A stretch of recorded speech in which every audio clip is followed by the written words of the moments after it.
we must find the limit of this function. It's the limit of the absolute value of x minus 5 divided by x minus 5 as x goes to 5. Here, for the most part, you can really look at the graph to determine the existence of the limit. It's the limit of this ratio as x goes to 5. So what happens at x equal to 5? Well, we don't know. You see these circles with the open circles there? That denotes that the function where the graph is solid does not exist here at x equal to 5. Later on, we talk about the left and the right limits must equal. Now, as this function here, as x approaches 5 from the left, as x approaches 5 from the left, that limit is a negative 1. But as x approaches 5 from the right, this limit is positive 1. Well, the left and the right limits must be equal. Thus, the limit at that particular value as x goes to a exists and is said to be one unique number. Here, that's not the case. The left limit, the limit as x approaches 5 from the left of this absolute value of x minus 5 all over x minus 5 is equal to negative 1. You see this line there. Also, the limit as x approaches 5 from the right of this ratio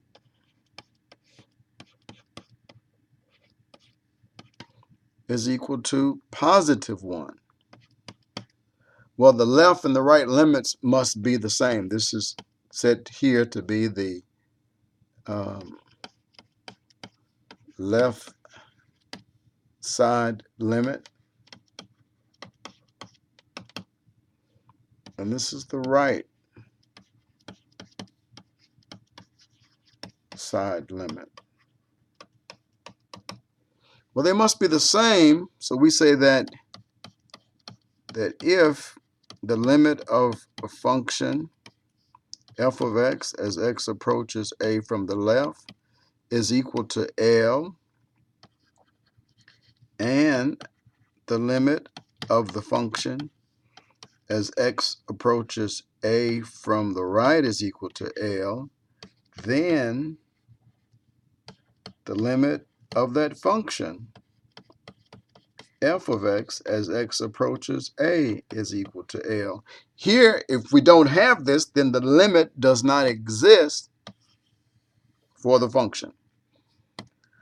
So here, notice that for the left side limit, we get a negative 1, and then for the right side limit, we get a positive 1. We need to either get both negative 1 or both positive 1, and then you can conclude that the limit as x approaches 5 of this function, which is a ratio, is equal to one number. We don't get that.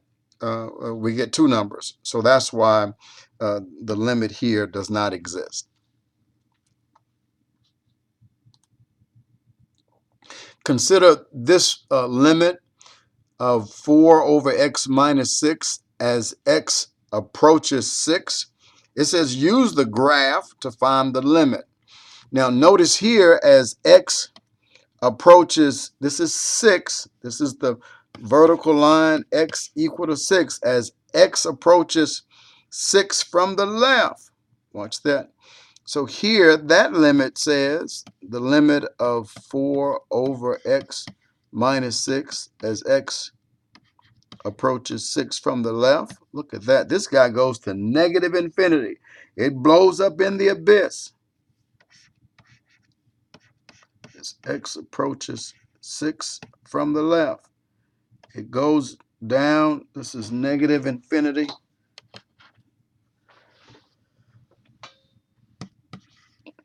Now look here, as x approaches 6 from the right, this guy goes to positive infinity. Well, the result would be infinity if both results were infinity, we'll say the answer is infinity. But here we get two different numbers. The limit as x approaches 6 from the right of this ratio here, 4 over x minus 6, well, that guy gives us positive infinity. Again, since we get two different limits, the limit has to be the same for it to exist. Here, the limit does not exist. Find the limit. Here we must use the definition, the epsilon delta definition, to prove that the limit is L. You can almost get away with this by not using the definition, because here they just ask for L. But there's another problem here on the quiz and also on the exam where you have to go through this definition for the limit to be able to know exactly what delta is and what is epsilon. Basically, what they're trying to say is that, can you put a restraint around the value of x as x approaches 3? And does that boundary, or that shrinking, if you will, getting closer, the x values from the left and the right getting closer to 3, does that also force the y values to get close and close to a limit? Here, what's that limit? Just plug in x equal to 3. We get 3 plus 5. We get 8. So as x gets close to 3, does that also mean that the y values get close to 8? Well, if that's the case, then we say that the limit exists. If x approaches 3, but the y values, the function values, blow up, so let's say negative infinity, positive infinity, and we say that the limit does not exist, or the limit is infinity. It's not a number. So let's look at the definition. The definition says that for all epsilon positive, there exists some delta positive. And the key here, even for engineering science, is, can we find a delta? Can we find a suitable delta? There exists, is the claim here, there exists some positive number, delta. Well, delta will be what restrains x, and epsilon would be the restraint for the y values. So for all epsilon positive, there exists a delta positive such that if, and I'm going to start with the x value, 0 is less than the absolute value of x minus a, here a is 3, is less than some delta. Does this imply, we say then the restraint for the f of x minus L would be x plus 5, that's f of x, minus L, that's 8. Is that less than some epsilon? Well, we want to see if this is the case. Well, that's the question. The question is predicated on, can we find this suitable delta? Well, let's see. How we work that out is we focus on what's happening with y to see if the implication actually came from x. So we say that is, if 0 is less than the absolute value of x minus 3 less than delta, this means that I can assume this. I can assume that there's a boundary for x. What's the boundary? The length about the difference, or the measurement between whatever value of x and 3 is said to be less than some delta. Then I'm going to simplify this statement. We can simplify that. Then this is x plus 5 minus 8. Well, that's just x minus 3 here. So this guy is set to be less than some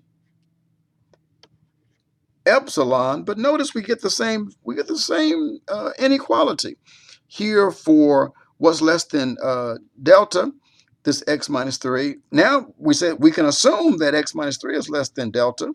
We cannot assume what's happening with f of x minus L.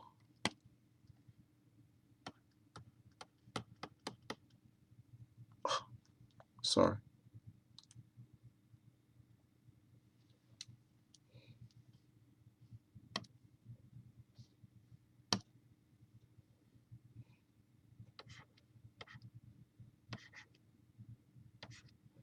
We cannot assume this, but the assumption is on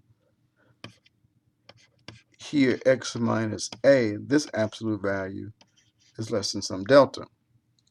So if I take this information to be the same as that, which it is, then here we just make the claim that this guy we can choose to be delta itself, that delta is equal to epsilon. And we're done. So choosing delta to equal to epsilon satisfies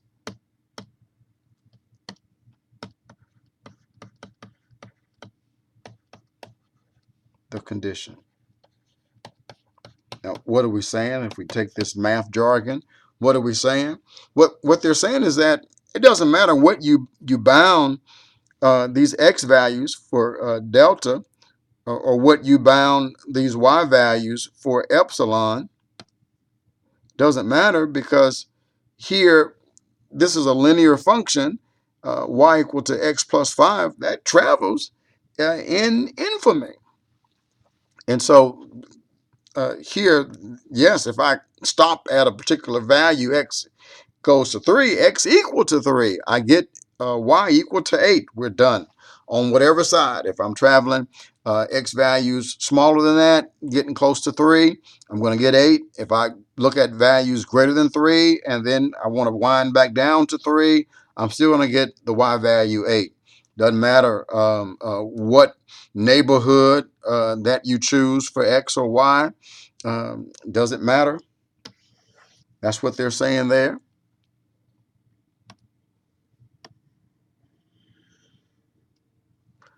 And so, good. Here, find the limit. It didn't say use the definition. And so just find the limit. You can always, I think the very first thing is to, well, if I can spell first,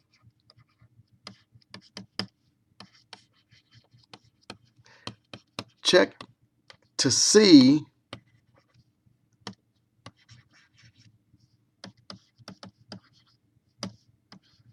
if you can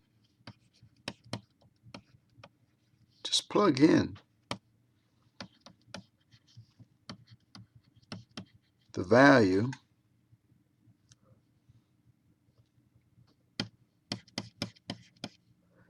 if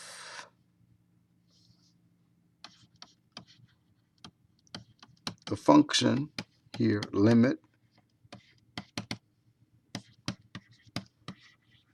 is continuous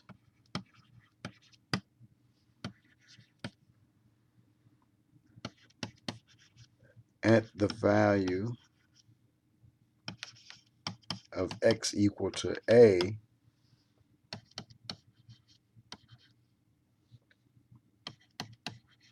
then the limit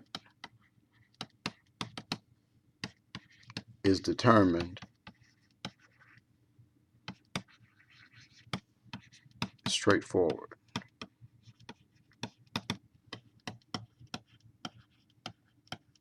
And you know, if you plug in the value here, for example, x equal to -4, plug that in for this x. If you get something wacky like 5 divided by 0, then you know that the function limit is not continuous. So here we're just going to plug in here this limit as of x squared as x goes to -4 is -4 to be squared. We get 16. That's it. You're done.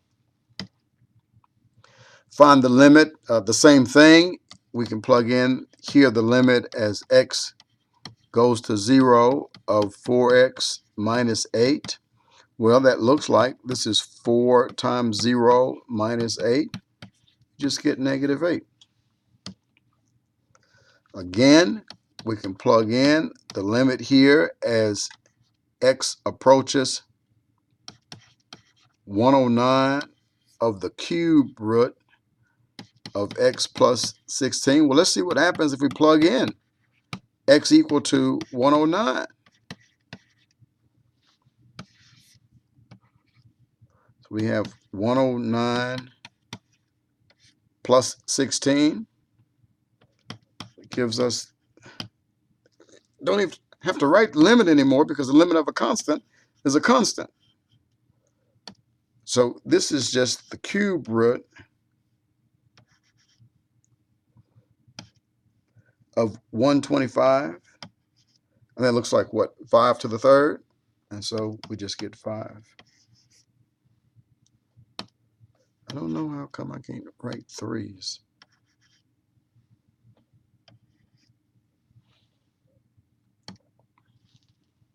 Here, find this limit. Now watch this. If I plug in x equal to 0, I get 0 over 0 plus 0. This is said to be an indeterminate form.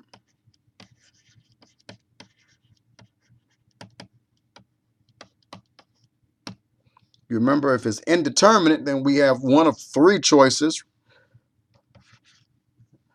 Let's see.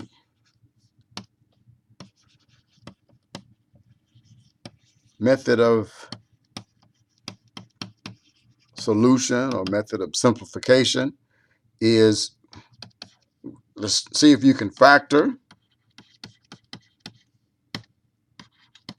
or rationalize if it's a radical. Here we can factor. Right? Why are you? I don't want that.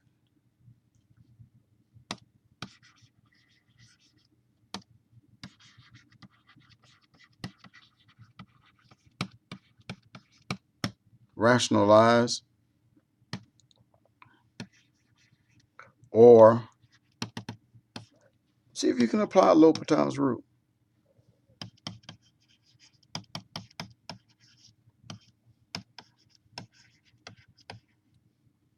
L'Hopital's rule can be applied anywhere, but since this is the beginning of Calculus 1, we try to restrict to either factoring or rationalization. It has to be indeterminate form before you can move to either factoring, rationalizing, or L'Hopital, and we'll talk about that later. So let's factor. The limit as x approaches 0 of x, all of them going to factor, x times parentheses x plus 7. And when I do that, the x's cancel out. So I have left here the limit as x goes to 0 of 1 over x plus 7. Now we can just plug in. I love it. So let's plug in x equal to 0. I get 1 over 7 for the limit. When x approaches 0, well, can x become 0 and the function still remains continuous? Well, yes. Now, if x was approaching -7, we would get 1 over -7 plus 7, 1 over 0. Well, that will not be continuous, and we have to investigate that. Is that negative? Does that limit go to negative infinity or positive infinity? Right?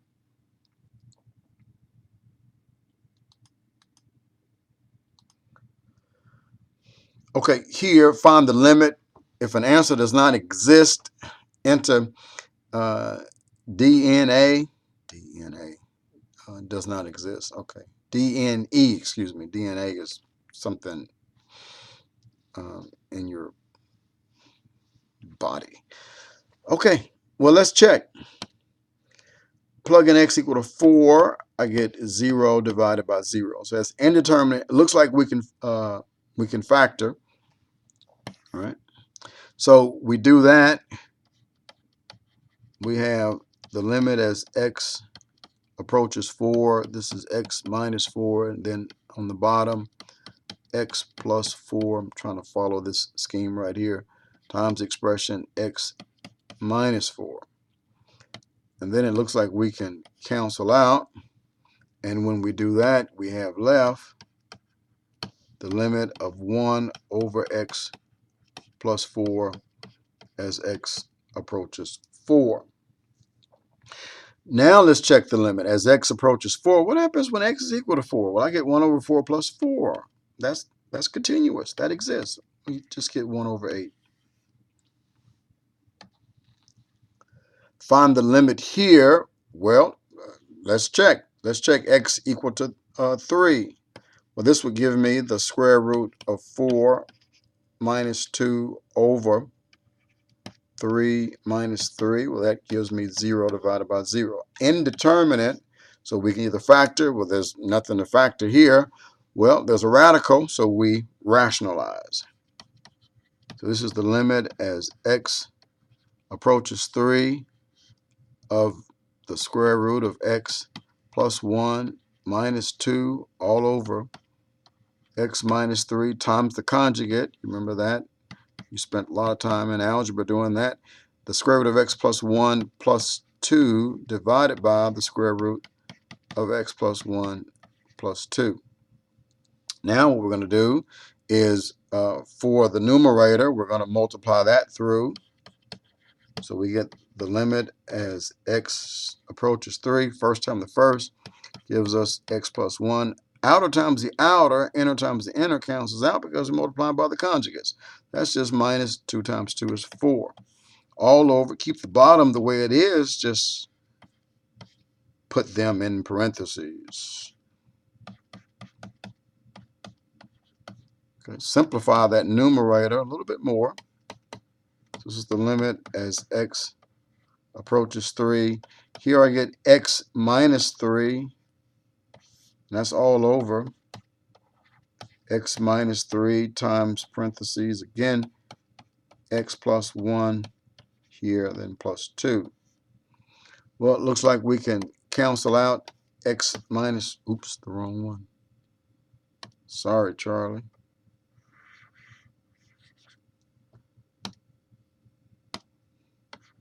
As x approaches 3, we're going to cancel out this guy.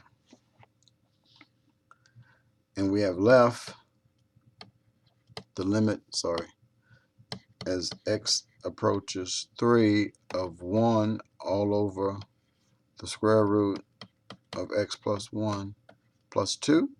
So now let's see if we can plug in just a straightforward method. Plug in x equal to 3. Well, we get something that's continuous. So we get here the limit of a constant.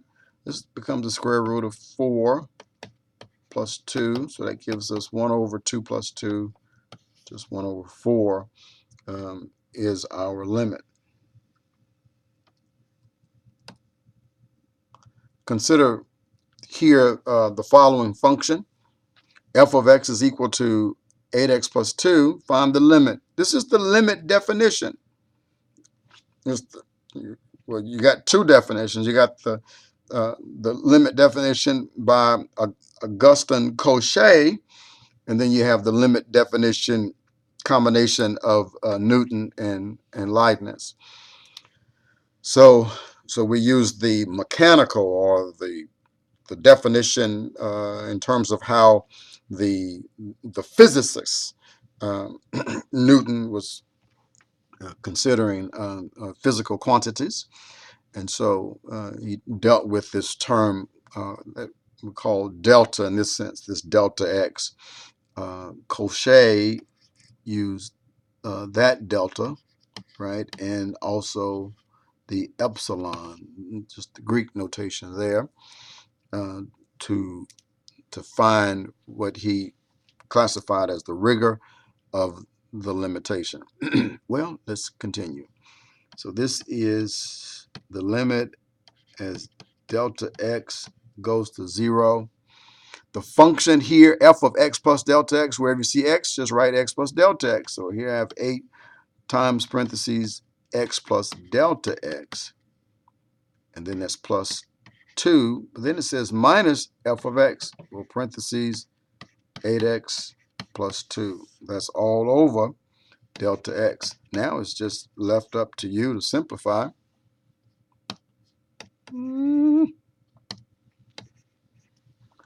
So let's simplify this. And so now it's just algebra. So this is 8x plus 8 delta x plus 2 minus 8x minus 2 all over delta x. Now the 8x minus 8x cancels, 2 minus 2 cancels. So this is the limit as delta x approaches 0, we get 8 delta x divided by delta x, so the delta x's cancel. And that gives us, yes, the limit as delta x goes to 0 of 8, and the limit of a constant is a constant.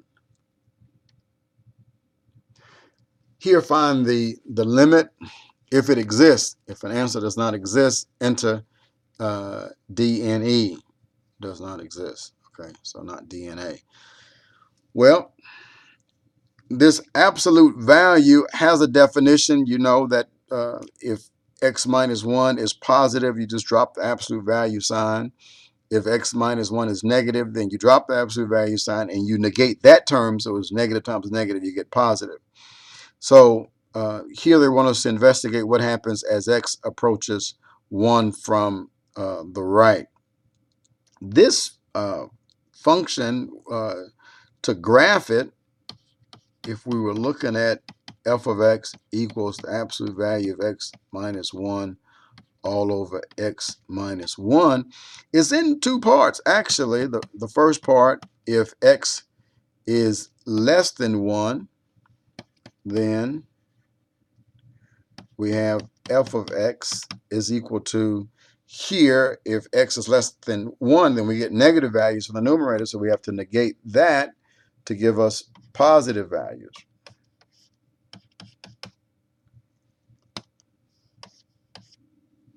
And so this function just becomes negative 1. Secondly, if x is positive, well, that is greater than 1, excuse me, it can be less than 1 and still positive from 0 to 1. Then f of x, here we just drop the absolute value sign. We just get x minus 1 divided by x minus 1, and that just gives us 1. So when you look at the graph of this, and here everything seems to kind of focus at 1. As x approaches, well, x less than 1, we get negative 1. So it's just a horizontal line, negative 1. Just get that. And then for x greater than 1, we get just the horizontal line, y equal to 1.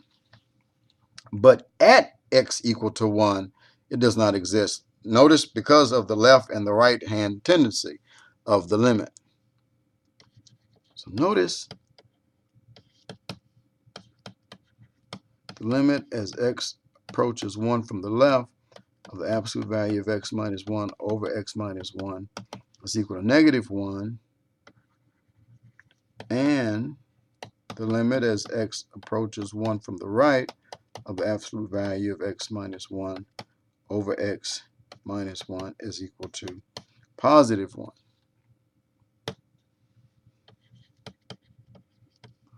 Since the limits are not the same,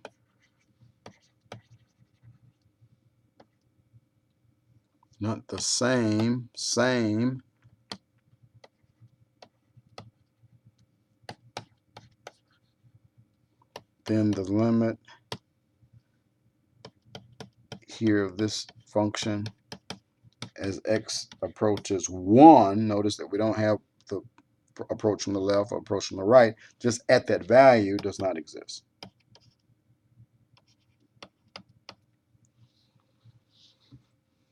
Okay. Here, consider the following function. Find the x values at which f is not continuous. Which of the discontinuities are removable? They're removable if we can factor and cancel out. So let's say we have f of x is equal to x minus 4 over, let's go ahead and just factor 8 and 4, looks like plus and negative. So we can cancel out here, and so the function just gives us, I don't have to write that anymore, got that on the left side, That's just equal to 1 all over x plus 8. So let's see. It says find the x values. So there were two that would make the function discontinuous. We're looking at the denominator. So x plus 8 equal to 0 implies that x is equal to negative 8. X minus 4 equal to 0 implies that x is equal to 4. So here, notice that the negative 8 is non-removable, right? Because it's still there. We can't do anything with that. But the x equal 4, or this x minus 4, was removable because we canceled out. So you see that there. This guy is stuck.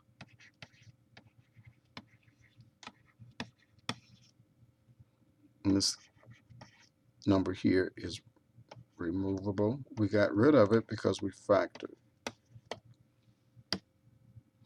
Describe the interval on which the function below is continuous. They give us the graph. That's good. Look at this graph. This graph continues from negative infinity to positive infinity, and there's no gaps. It doesn't jump. There's no spikes. There's no holes. Like, you know how they do that, and then they do, let's say, something like that. See, that would mean that it's discontinuous there.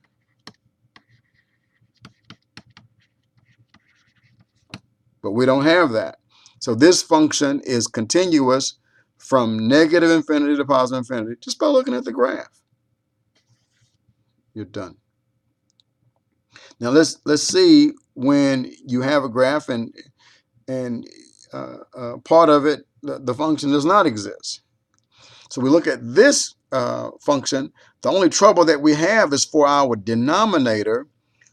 For the square root of x, we notice here that x has to be greater than 0. For the square root by itself, it could be greater than or equal to 0, but for that denominator, you can't have that. So notice that's why we only get a graph here from 0, right, all the way to positive infinity. So this is, you call that the domain,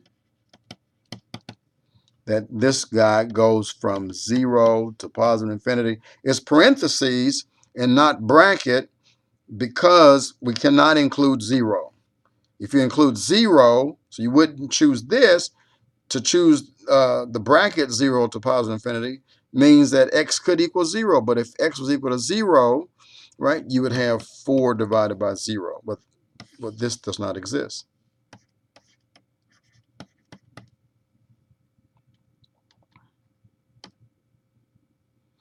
Verify that the intermediate value theorem applies to the indicated interval and find the value of C guaranteed by the theorem. Well, that theorem says you have to check the endpoints. So we check f of 0. Well, that would give us 0 plus 0 plus 1, that equals to 1. Then we check f of 6, that equals to 6 squared plus 9 times 6 plus 1. So it gives us 36 plus 54 plus 1. So that's 5, 6, 7, 8, 91. And so we notice, based on the theorem criteria, that 1 is a function value, 91 is a function value. To claim that C exists, according to the intermediate value theorem, f of C equals to this number, 37, or B. That number B, or 37, has to be less, well, on the interval between 1 and 91. Notice here that 1, we got it from here, and the 91, 1 is less than 37, that's less than 91. So this guarantees from the theorem that there exists some C such that f of C is equal to 37. So that simply means then that we just let C equal to x equal to C. So we get C squared plus, oh yeah, by the way, I need to continue, that C is on the interval from 0 to 6. So this is c squared plus 9c plus 1 is equal to 37. It's just the quadratic formula, just solve. Get c squared plus 9c plus 1 minus 37 plus 1 minus 37 equal to 0. So we get c squared plus 9c minus 36 is equal to 0. We factor. Looks like a 12 and a 3 plus and a negative equal to 0.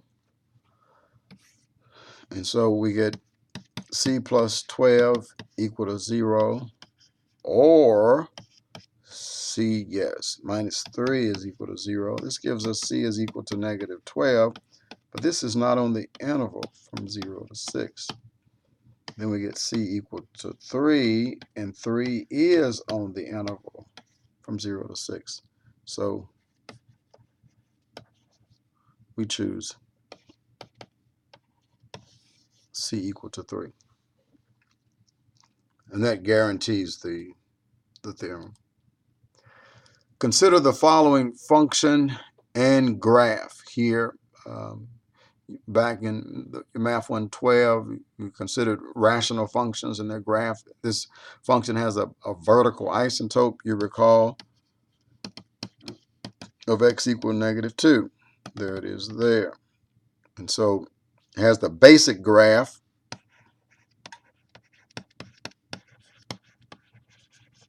The basic graph of y equal to 1 over x.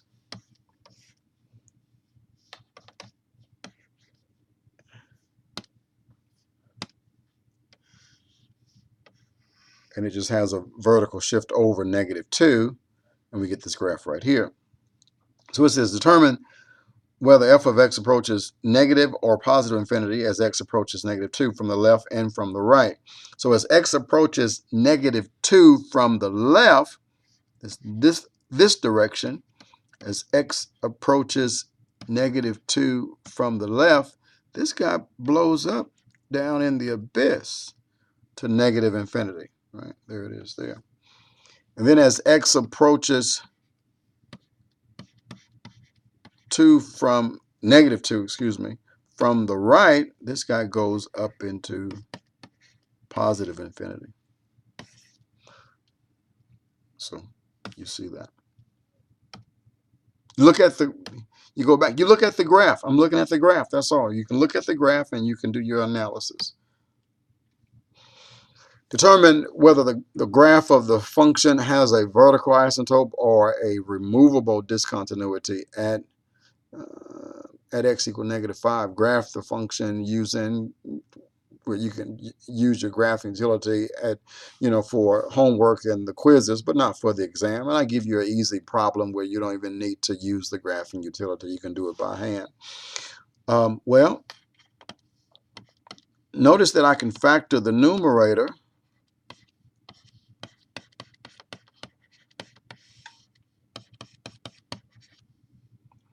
And then we can cancel out x plus 5, x plus 5. So here we have, well, the result is just a line, but we have to exclude from that line, exclude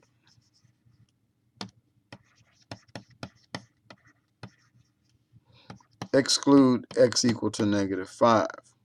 Well, this line is y equal to x minus 5. So we have a y-intercept at negative 5. So we get this line. Now notice on this line, if x was equal to negative 5 here, we would have y equal to negative 10. So we have to cut that guy out. So that would be a circle. I'm just going to say this is negative 10.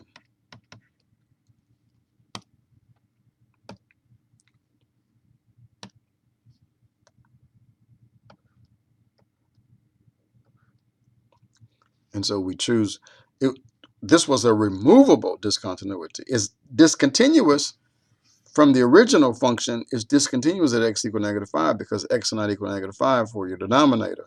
But we removed it by factoring, but it's actually still there. It's just hiding. So that's that.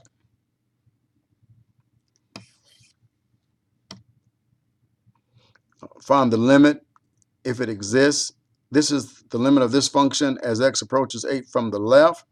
Now, if you got to just recall from Math 112, and you can piece that graph together. If not, don't worry about that. Just look at the numbers and the sign values. -2 is always negative. Doesn't matter, what values of x goes through. Negative or positive for x, -2 remains -2. Doesn't matter about what happens with x minus 8. You're going to square that. So this guy, basically, you're looking at a negative. I need to maybe write it like this. This is negative over positive. So this gives us negative. Now, at x equal to 8, if you look at that, that guy would give you -2 over 0. So here, this is discontinuous at x equal to 8. But what happens as the x values approach 8? Well, it's going to some kind of infinity. It's going to negative infinity. Now look at the graph real quick. Here the vertical asymptote is x equal to 8. And so I have this graph, x equal to 8. Let's say it's there. This is the vertical line, x equal to 8. Now, all the values for the function, this -2 divided by something positive, will always be negative.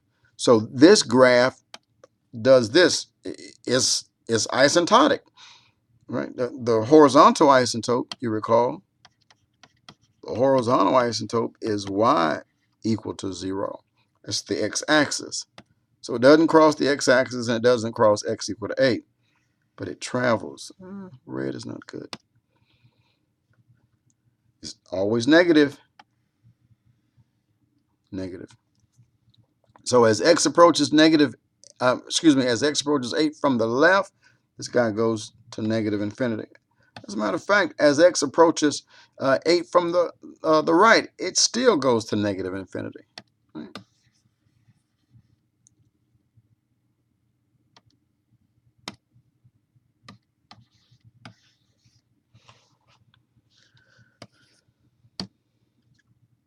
Consider the following limit.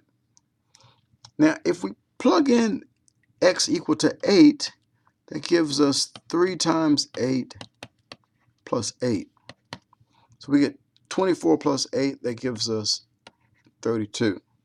There's no work there. Find the largest delta such that this difference, this measurement of the function values and this number L, 32, is less than this 0.01.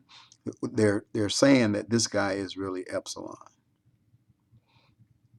Whenever 0, the whenever means if, this is the assumption, when 0 less than the absolute value of x minus c, less than delta. And then do the same thing by changing epsilon for part B. We have to run through the theorem, and basically it's a proof. So we have here the limit as x approaches 8 for 3x plus 8 here equal to 32. We say this is the reason why, if and only if. If and only if for all epsilon positive, there exists, yes, a delta positive, such that if, I'm putting the whenever first, I'm just saying if 0 less than the absolute value of x minus c, here c is the 8, x minus 8 is less than delta. We assume this. This is the assumption.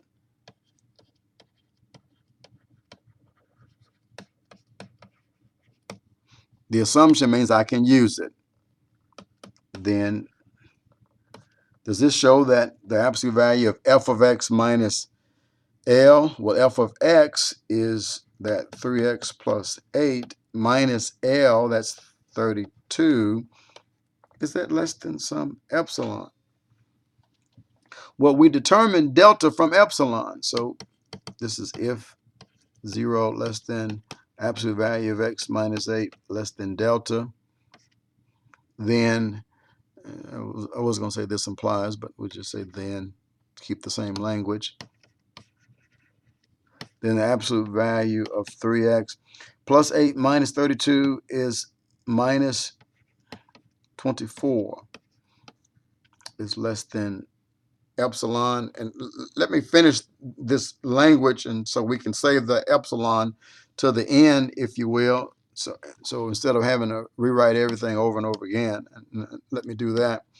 So this is if 0 less than the absolute value of x minus 8 less than delta. Then here we have this absolute value of 3x minus 24. I can factor out a 3. So I have x 3 times the expression x minus 8. Well, that's good because I have x minus 8 over here. Right? So we say that this is less than or equal to, using theorem property from algebra. I can take out the 3, but it becomes the absolute value of 3 times the absolute value of x minus 8. And this is less than or equal to 3 times the absolute value of x minus 8. But here the x minus 8 is less than delta. So this is less than 3 times delta. We choose this to be epsilon because the quantity absolute value of 3x minus 24 has to be less than epsilon where we have it. So this implies that delta is 1/3 times epsilon. For part A, they say let's go back up. Here, let epsilon equal to 0.01. So let epsilon equal to 0.01. Then delta is 1/3 times 0.01, and that's 0.00333. Okay. Part B, let epsilon equal to 0.005.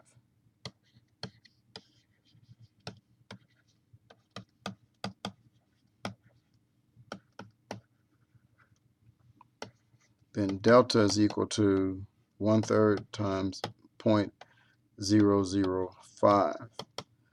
And just divide that on your calculator, you get 0.001667, and you can round based on where they tell you to.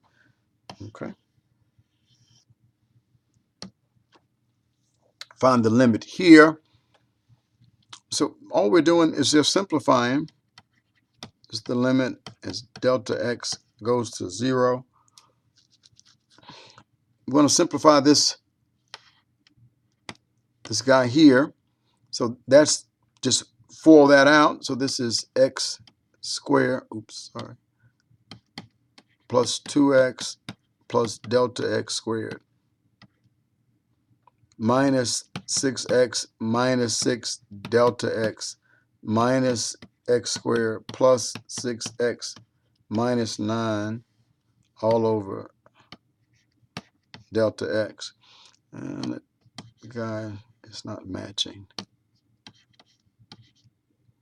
Let's see what we can cancel out.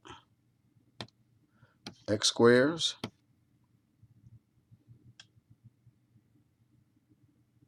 I'm so sorry. This should be not 2x. I don't know what I was thinking. That should be 2 times x times delta x. Oh boy. Plus 2x delta x.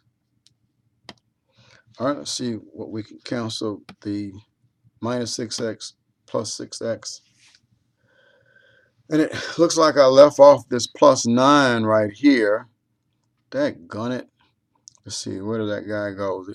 It's supposed to go right there.